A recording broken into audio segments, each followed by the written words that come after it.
Tonight, 2 of the 7 honorees will be chosen by the judges to be named Canada's Outstanding Young Farmers. And they are all definitely outstanding, and we're here this morning to hear those honoree presentations. So without further delay or nonsense from me, I'd like to welcome, from Manitoba, Glenlee, Manitoba, Will and Jen Bergman. Please welcome Will and Jen Bergman.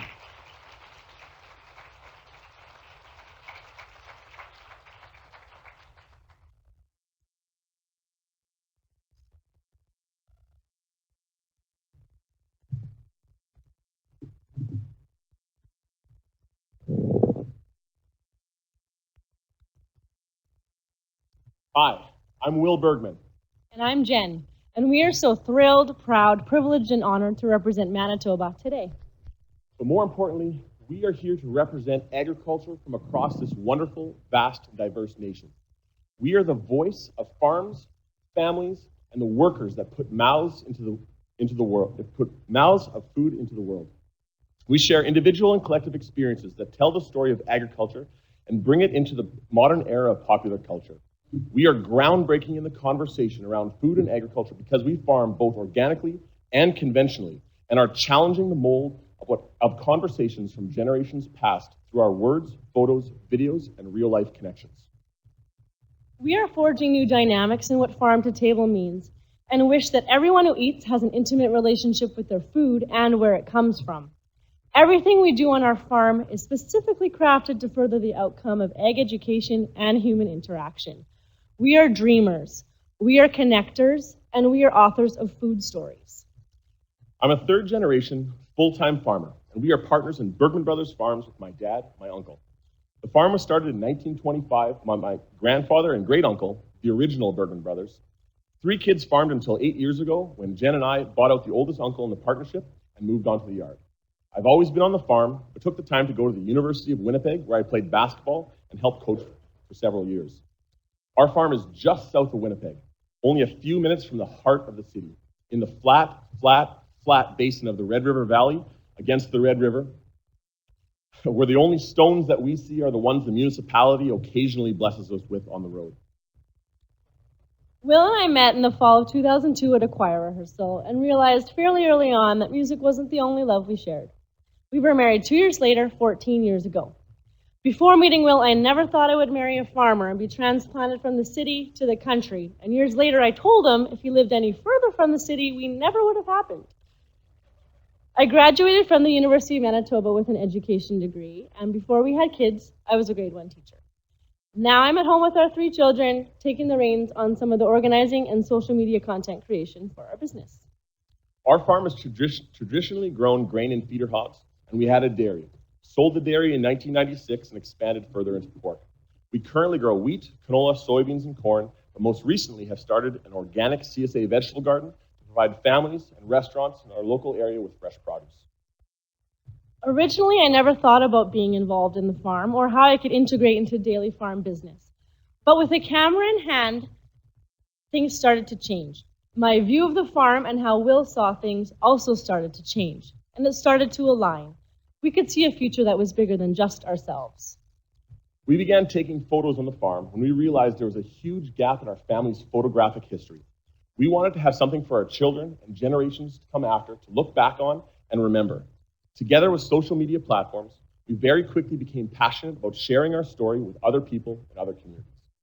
Our story has become more than just what we have, but it's what we do. A collection of experiences and moments shared through photos and video. We all have stories, constantly changing and adapting, but our story revolves mostly around what it means to feed people. We feed our family, we feed the animals, Canada, and the nations around the globe, the people in homes and the people in restaurants, but we also feed the social media consumers. We believe that it is our responsibility to be a voice in the ever-growing urban population, to be visible and available to help guide people in the decisions they make revolving around food. On our farm, we have a tremendous sense of pride when it comes to showing people the product that we have. And we understand that the story we can tell as farmers will lead the conversation and craft the narrative of what food stories are. We also recognize that while we drive ourselves to be better at storytelling, it's not just our story we are sharing. We are sharing all of your stories as well. From seed to flower, ripe veggie to picked and placed in the bin, my camera shows what it takes to grow food. I'm building off my educational background and creating curriculum for Garden and CSA social media. The challenge of sharing our story pushes us to be better all the time, sharpening our message while we sharpen hoes. We desire a closer relationship between the urban and rural populations, and understanding each other is one of the first steps in creating a better world. I believe that the knowledge and educational gap the urban population has with where their food comes from is reciprocated, that many farmers have no idea what it's like to live in major cities or urban areas. Understanding each other comes from relationships, and relationships start with conversations. Aside from Twitter, social media is something that a lot of farmers don't utilize. We understand that each of the social media platforms can be used differently, and it's important for helping us learn to share our farm and food story effectively. When you get to know us, you'll likely realize fairly early on that we're into a lot of different things. I've always been interested in learning new things, adapting new farm practices, new business ventures, or how to communicate more effectively. I've been asked many times, how do you fit it all in? And the answer is quite simple. You make time for things that you're passionate about, and I'm a really passionate person. We have seen how poorly information about agricultural technologies has been brought into the mainstream. And decades later, we are behind on sharing the story about their pros and cons. We are tasked now with the duty of educating a population that is wary of this technology, skeptical of agricultural corporations, and distrustful of science and the scientific bodies that govern our decisions and abilities in agriculture. That's a lot of negative. But there's a positive. Because the truth is we live in a country that has one of the safest systems in the world. And the farms in this country are still 98% family owned and operated.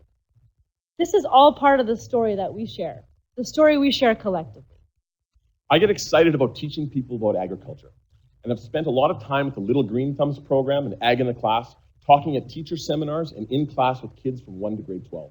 And over the past several years, we've opened up our farm to field trips where kids can come, walk around the machines, pick some vegetables, and let a handful of grain slip through their fingers. Will has also guest lectured several times at the University of Manitoba's communication classes and actively dialogues with students for projects on a regular basis. In September, he was a keynote speaker at the National Student Debate Seminar in Manitoba. The Manitoba Canola Growers has played a monumental role in our ability to communicate effectively, providing opportunities for me to attend media training and leadership seminars, and introducing me to a boutique food marketing agency called Branding and Buzzing. Collectively, they have guided me in understanding how to effectively share, refine, and specialize my ideas and approach to impacting the urban population, while inspiring me to think critically and creatively how to be better at storytelling. I was asked to sit on a panel discussion at Terroir, the biggest food industry convention in North America, and edit the Toronto Expo for Design, Innovation, and Technology, where I was labeled big-scale conventional agriculture and pitted against small-scale organic. Why was this the conversation? Why does it have to be one or the other? And why are farmers fighting against each other? In my opinion, for too long, the food industry has been dominated by people who really have no connection to the farm. But we are changing that. We are changing the narrative both in the urban population and on farms. It doesn't matter how many acres you farm, how many hogs you finish, how many cows you milk, or what color your machines are. Unless they're not green. What matters is that we focus on shared beliefs and ideas and look toward a future together that is successful and sustainable. We can learn so much from each other, and we can celebrate together when we achieve successes. I have made it a point to using our social media to highlight other farms and farmers, showing followers stories of agriculture that are not just our own. 2 years ago, we made another decision to expand our farm food influence by partnering to open up a restaurant in Winnipeg. The vision of the restaurant is to be farm to table, where our farm is the farm that provides most of the food served in the restaurant. It has been a roller coaster of learning and adapting for Will and I and the chefs and servers in the restaurant. A new set of challenges came before us, but also a new opportunity to further share our story within restaurant walls. Blood, sweat, and tears were poured into the renovation of a turn-of-the-century brick building by our partners and us over the next year and a half. The partnership group and friends surrounding us thought long and hard about what to name the restaurant. But during the summer of 2017, while I was taking a daily swim in the warm, muddy waters of the Red River, I came across the name Oxbow. It was the perfect tribute to our land. It represents the generations that have gone before, the tremendous hard work that farmers put into producing food, and a recognition of what our land looks like on the prairies with its ever-changing course. It stuck, and on January 1st of 2018, we opened the doors of Oxbow for the first time to customers. There's no doubt that chefs dominate the culinary scene, and that global food trends can be created and killed by chefs and celebrities. By sharing our story with those chefs and helping them understand where their food comes from and who the modern-day farmer is, we are changing the dialogue and what restaurant messaging is. It doesn't take long for our story to be taught to a chef, told in a restaurant, and learned by politicians, who in turn create policy that we have to deal with. Food trends affect what we grow and how we grow it, and are often directed by fake news and bad information. We can change that through our storytelling. We have created a scenario where literally and figuratively, we have a seat at the table for the farmer. Farm-to-table terminology represents the idea of bringing food from the farm to the city. But over the past years, we have had several events that bring the city to the farm. Part of making connections with people is letting them get out of their comfort zones and getting their hands a little bit dirty. We dream about how to create experiences that impact people both personally and deeply, and through this, develop the idea of bringing food industry people to Winnipeg. In February, Will hosted the 3rd annual ice fishing event that we now call From the Water. It has brought chefs and food industry people from across the country to the frozen waters of Lake Winnipeg. The weekend consists of spending a night at the farm, eating at Oxbow, and then spending the entire day on the frozen lake. They set up a makeshift camp, cook some incredible food, and help some urbanites understand hard water. All along, having conversations about agriculture and connecting the dots about food. We plan to continue this model of hosting food industry people from across the country, and we'll use From the Water as the first part of a 4-part recurring series, with From the Land focusing on animal production and wild game harvesting, From the Air focusing on birds and bees, From the Earth being a flagship event that brings chefs to the farm in summer and includes a public dinner to showcase all that we have available to us on the land. The first garden dinner last year with Manitoba Agriculture was a huge success and showcased what we can do with food grown right at our doorstep. It was the last part of an event that for social media influencers that toured a dairy farm, a commercial vegetable farm, and our farm, and marks a shift in awareness to how agricultural organizations need to be proactive in storytelling. We believe in and strive for sustainability, and we know that the food we eat is safe for us and safe for our family. It is our responsibility to be good stewards, defenders of our lands, the soils, the trees, the wetlands, the wild animals, and the domesticated ones. It is our responsibility to follow the guidelines the government has set out for us as safe and legal practices. And we have created a platform using social media to share with the public all of those things, attempting to regain and continue building public trust in us as farmers and our products. Our farm practices include reforestation and protection of trees. We practice minimal soil tillage and have continued to upgrade machinery to be as efficient and effective as possible. We utilize GPS and auto steer with swath command and rate controllers to make sure that we are near perfect in application of seeds, fertilizers, and pesticides. All of these parts to how we farm are part of what we show on social media. And daily conversations happen with dozens of people who want to know more about food production. We will continue to share the story of food, how it's produced, and who produces it, not shying away from the tough questions that need answers. We understand that sustainability is a tough word that doesn't necessarily have a single answer or defined moment in time. We try to educate to the idea that environmental stewardship needs to be paired with economic sustainability and social emotional well-being as well. We're creating a legacy for the next generation to grow off of. It doesn't matter if it's grain, pigs, produce, or pictures, we're passionate about doing our best. I've always tried to figure out what it is that made it possible for all of this to happen. And the one thing I keep coming back to is authenticity. There are many people on media platforms doing and saying all kinds of things. What makes our story any more valuable than the farmers next door or the ones across the country? Nothing. What makes us stand out from the rest? Nothing, except that we have decided to make a difference.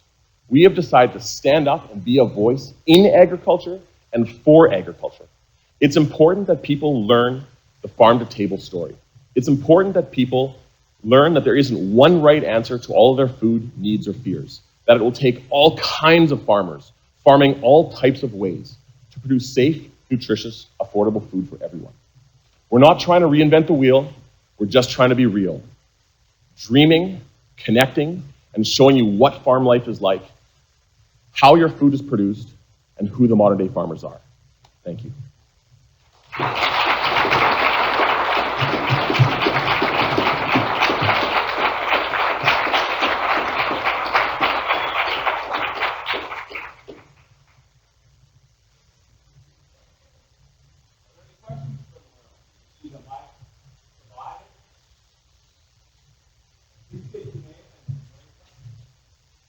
Josh Holton from Nova Scotia. You talked a little bit about public trust there. Do you have any recommendations how we can to improve that with our consumers? Public trust, that is something that we are dealing with all the time as agriculture in every way. So public trust isn't something that you do. It's something that you create over time.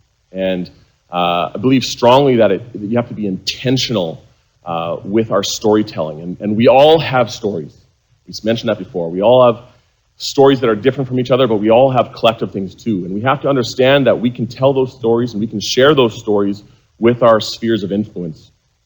And our spheres of influence might be different. And our ability to share our story might be different. So it's important that you understand that. It's important that maybe your sphere of influence is just your family. So if you can share your story with just your family has a sphere of influence. Or maybe it's a room of 200 people that you can share with. That's your sphere of influence, but it's important you do that. And it's also important that in creating public trust, that you're not, the facts and the figures are there, and science is important, those kind of things are important, but how did you make those people feel? Because it's not going to be the statistics and the numbers that people are going to remember in the end. It's going to be how you made them feel. How I made you feel is what you're going to remember. So that's what we have to do in the industry to create public trust. Colleen Dick from Manitoba. Fantastic, you guys. You did a fantastic job. So proud of you. But my question is about courageous conversations. Sounds like you guys are having a lot of those. And so do you have a specific tactic you use to kind of get everyone's hackles down when you start talking about really hard topics? And what is the most common conversation you're having with people that aren't from a farm background? So we very much believe in relationship building. So if we can start sharing our story first and put ourselves out there and begin to build relationships and have people somewhat understand who we are, we've broken down some barriers and some walls already. Coming at each other like that is hard. So our message is a soft one to start. And yes, we do have some beliefs about things that we share more strongly once there's a relationship that's built. Yeah. Thank you.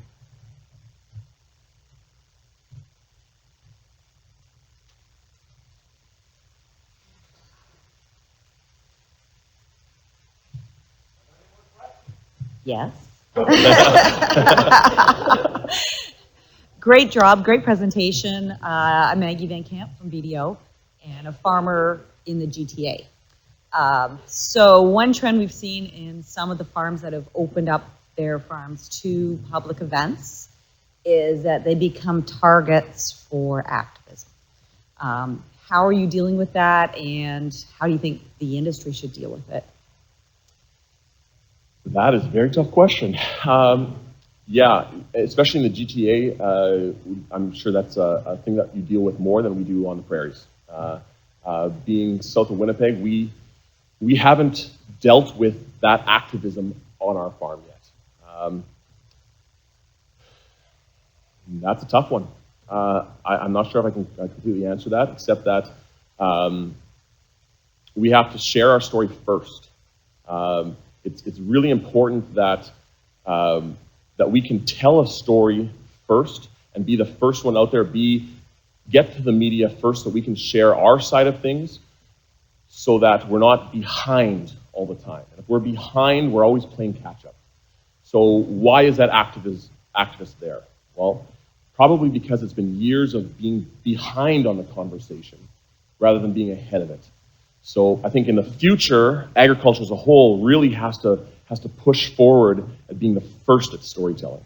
Not easy, but I think that's where we need to go.